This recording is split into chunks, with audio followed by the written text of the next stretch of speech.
Привет, любители-профессионалы! Несмотря на отвратительную погоду, у меня сегодня прекрасное настроение. А все потому, что мне удалось раздобыть вот такие чудесные тиски. Тиски эти непростые, прямиком из Советского Союза, сделаны по секретной технологии, повторить которую в наше время не смогли даже китайцы.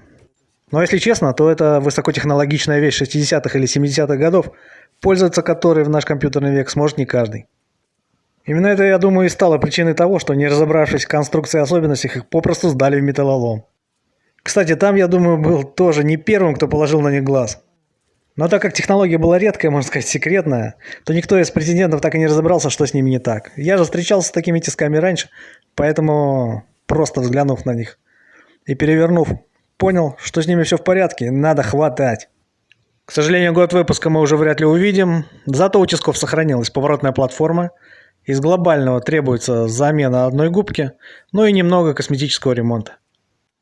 Поэтому сейчас быстренько попробуем восстановить внешку с помощью пескостроев и остатка песка.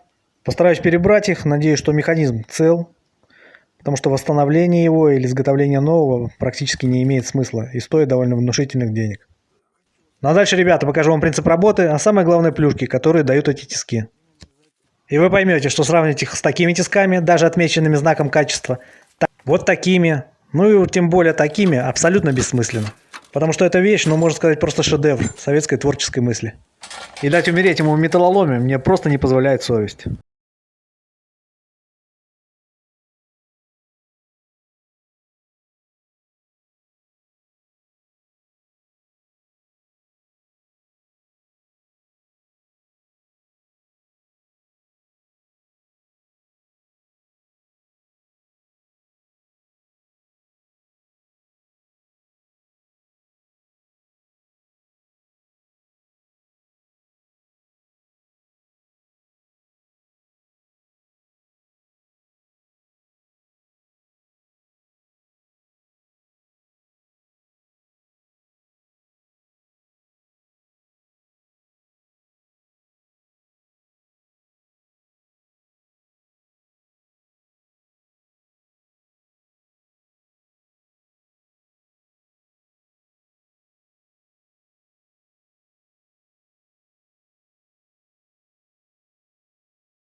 несколько вариантов качательной сборки, а вернее последовательности, что за чем крепится и куда вставляется, я наконец-таки собрал эти мега шикарные тиски.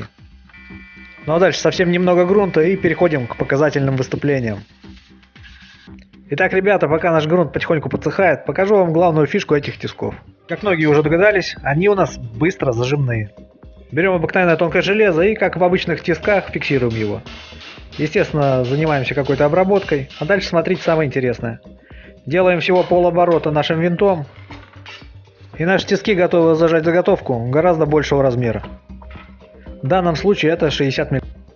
А дальше секундное действие. Поднимаем винт, подводим тиски и делаем неполный оборот. И заготовка в 60 мм опять зафиксирована. Таким образом мы легко можем прыгать с размера на размер, абсолютно не замечая толщины заготовки, и зажимая ее всего одним движением, а вернее неполным оборотом винта.